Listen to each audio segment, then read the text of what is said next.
সুপ্রভাত আমার প্রিয় ছাত্রছাত্রী। আর্টস ম্যাগনেট বিশ্বজিৎ চ্যানেলে তোমাদের স্বাগতম। তো প্রিয় ছাত্রছাত্রীরা, তোমরা এবছর যারা উচ্চ মাধ্যমিকে পড়ছো, অর্থাৎ ক্লাস 12-এ, তো তোমরা এবছর যে এই সেপ্টেম্বরে যারা থার্ড সেমিস্টারের পরীক্ষা দেবে, তো এই থার্ড সেমিস্টারের সংস্কৃতের একটা চ্যাপ্টার রয়েছে, সেটা আমরা আগে একটা আলোচনা করেছিলাম, যে কারক বিভক্তি। তো এই কারক বিভক্তির একটা পার্ট আমি আলোচনা করেছিলাম আগে। তো আজকে কিন্তু আমি সেকেন্ড পার্ট নিয়ে চলে এসেছি কারক বিভক্তির। আচ্ছা, আমরা আগে বলেছিলাম যে পাণিনির এই কারকের কিছু কারক বিধায়ক সূত্রও দিয়েছেন, কিছু বিভক্তি বিধায়ক সূত্রও কিন্তু দিয়েছেন। আচ্ছা, তো তোমরা যারা এবছর সংস্কৃতের পরীক্ষা দেবে থার্ড সেমিস্টারে, তো তারা যেখান থেকেই পড়ো না কেন, তোমরা একটু সূত্রগুলো কিন্তু একটু ভালো করে মুখস্থ করবে বা একটু ভালো করে দেখবে, প্র্যাকটিস করবে প্রতিদিন। আর তোমরা সেকেন্ড পেপার ঋষিকেশ শাস্ত্রী আর প্রদ্যুৎ কুমার বন্দ্যোপাধ্যায় বইটাও কিন্তু কিনতে পারো, খুবই সুন্দর করে দেওয়া আছে। আর বা যেখান থেকে তোমরা শিখছো সেখানে গিয়ে স্যারকে গিয়েও তোমরা বলতে পারো যে স্যার প্র্যাকটিস কিন্তু চাই, প্র্যাকটিস না হলে কিন্তু কারকের যে সূত্র, কারক বিভক্তি নির্ণয় করা কিন্তু ডিফিকাল্ট হয়ে দাঁড়াবে। তো তাই তোমরা কিন্তু প্র্যাকটিসের মধ্যে থাকো আর প্র্যাকটিস কিন্তু করে যাবে।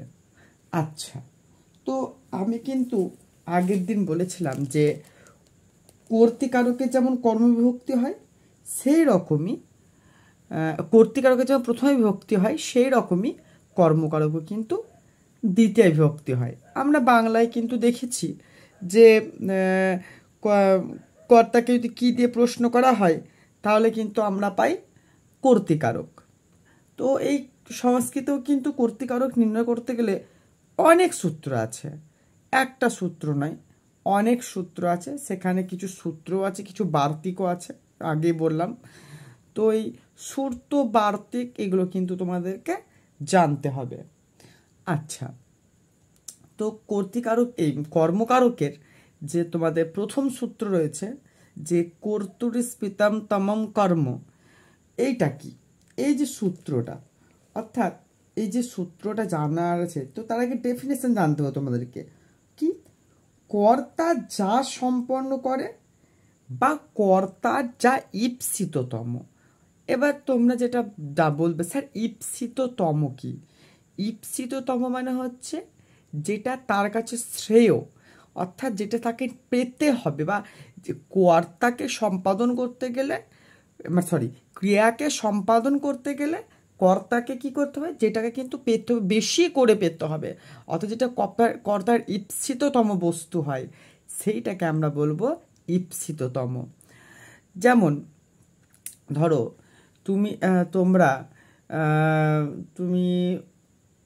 তোমাকে বললো, ফ্যামিলিতে বলছে, বাবা বলছে যে উচ্চ মাধ্যমিকে 94% রেজাল্ট কর, তাহলে তোকে কিন্তু আমি আইফোন গিফট করব। তো এখানে তোমার ঈপ্সিততম বস্তু কোনটা? আইফোন। তো এই আইফোনটাকে পেতে হলে তোমাকে কী করতে হবে? তোমাকে করতে হবে কিন্তু উচ্চ মাধ্যমিকে 94% রেজাল্ট। সেই রকমই এই যে আমাদের কর্তুরিস্পিতম তমম কর্ম যে সূত্রটা আছে, এখানে কি আছে দেখো, শিষ্যা বেদান পঠন্তি। কি আছে? শিষ্যা বেদান পঠন্তি, অর্থাৎ কি আছে? শিষ্যরা বেদ পড়ে। তো এই যে পঠন্তি বা পড়ে বা পাঠ করে, এই যে ক্রিয়াটা, এই ক্রিয়াটাকে সম্পাদন করতে চাইলে আমাকে সবচেয়ে বেশি পরিমাণে চাইতে হচ্ছে কোনটা? আমি যে ক্রিয়াটা সম্পাদন করব, পাঠ করব, তো সেখানে আমাকে লাগবে কোনটা? বেদ। কি লাগবে? বেদটাকে লাগবে।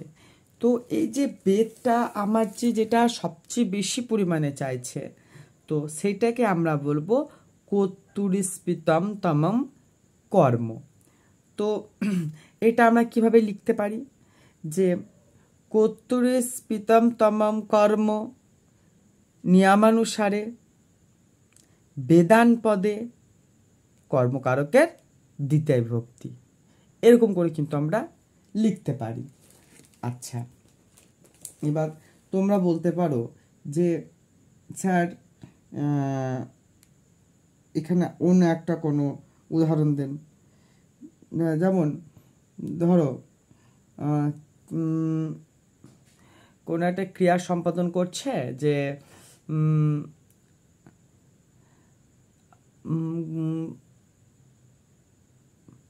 বালিকা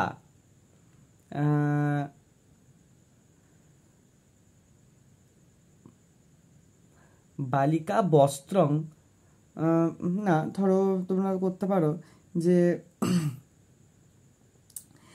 মাতা বস্ত্রং বিতরতি, মাতা বস্ত্রং বিতরতি, তাহলে মা বস্ত্র দিচ্ছে, তা মা বস্ত্র কিন্তু দান করছে। তো এখানে যে দান করা জিনিসটা, এখানে কোনটাকে ইন্ডিকেট করছে? বস্ত্রটাকে, অর্থাৎ ঈপ্সিততম বস্তু দান যে করছে তার ঈপ্সিততম বস্তু কোনটা? বস্ত্র। তো এটাও লিখতে পারি যে ঈপ্সিতম তমম কর্মম নিয়মানুসারে বস্ত্রং পদে দ্বিতীয় বিভক্তি। বেশ, তাহলে বলতে পারলাম যে ঈপ্সিততম কি, অর্থাৎ যেটা ক্রিয়া সম্পাদন করতে গেলে যেটা সবচেয়ে বেশি পরিমাণে চাইবে সেটাই হবে কর্তুরিস্পিতম তমম কর্ম। আচ্ছা, সেকেন্ড সূত্র কি আছে? ক্রিয়া বিশেষণাং কর্মতম একতম চ, অর্থাৎ ক্রিয়াটাকে বিশেষণ করতে হবে। তোমরা দেখবে যে অনেকে আমরা বলি কি বলবো, সে খুব সুন্দর গাইছে, সে খুব সুন্দর গাইছে। তাহলে দেখো এখানে গাওয়াটা একটা তো ক্রিয়া, আমরা কি বললাম সূত্রে কি ক্রিয়া বিশেষণাং, অর্থাৎ ক্রিয়াটাকে বিশেষণ করতে হবে।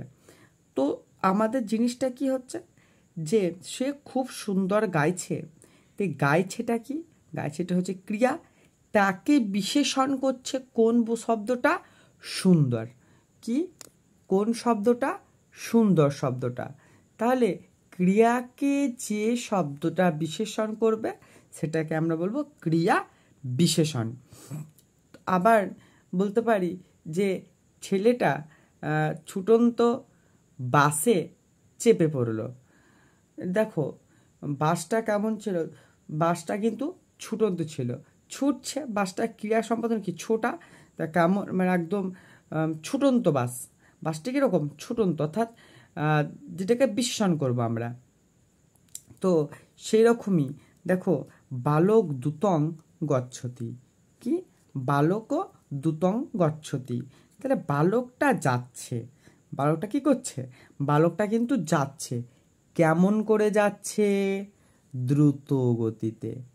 কেমন করে যাচ্ছে? দ্রুত গতিতে, অর্থাৎ এই গচ্ছতি যাওয়াটাকে বিশেষণ করছে দ্রুত শব্দটা, অর্থাৎ তাড়াতাড়ি যাচ্ছে।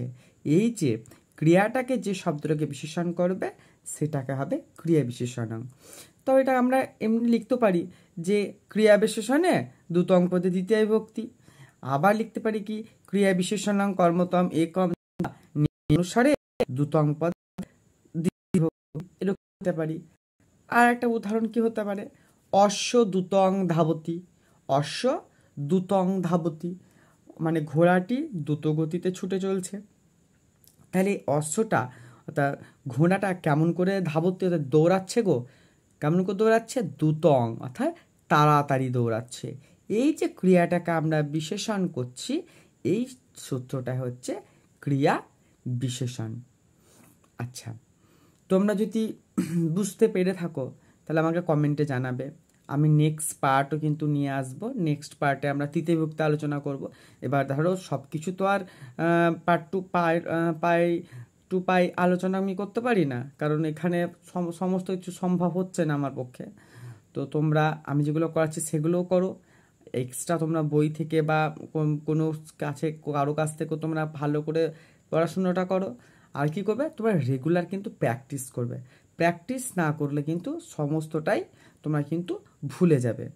আচ্ছা, তো কেমন লাগছে তোমাদেরকে জানাবে। আর ভালো লাগলে একবার একটা লাইক, কমেন্ট এবং শেয়ার ও সাবস্ক্রাইব করে দিয়ে চ্যানেলটার পাশে থাকবে। ধন্যবাদ।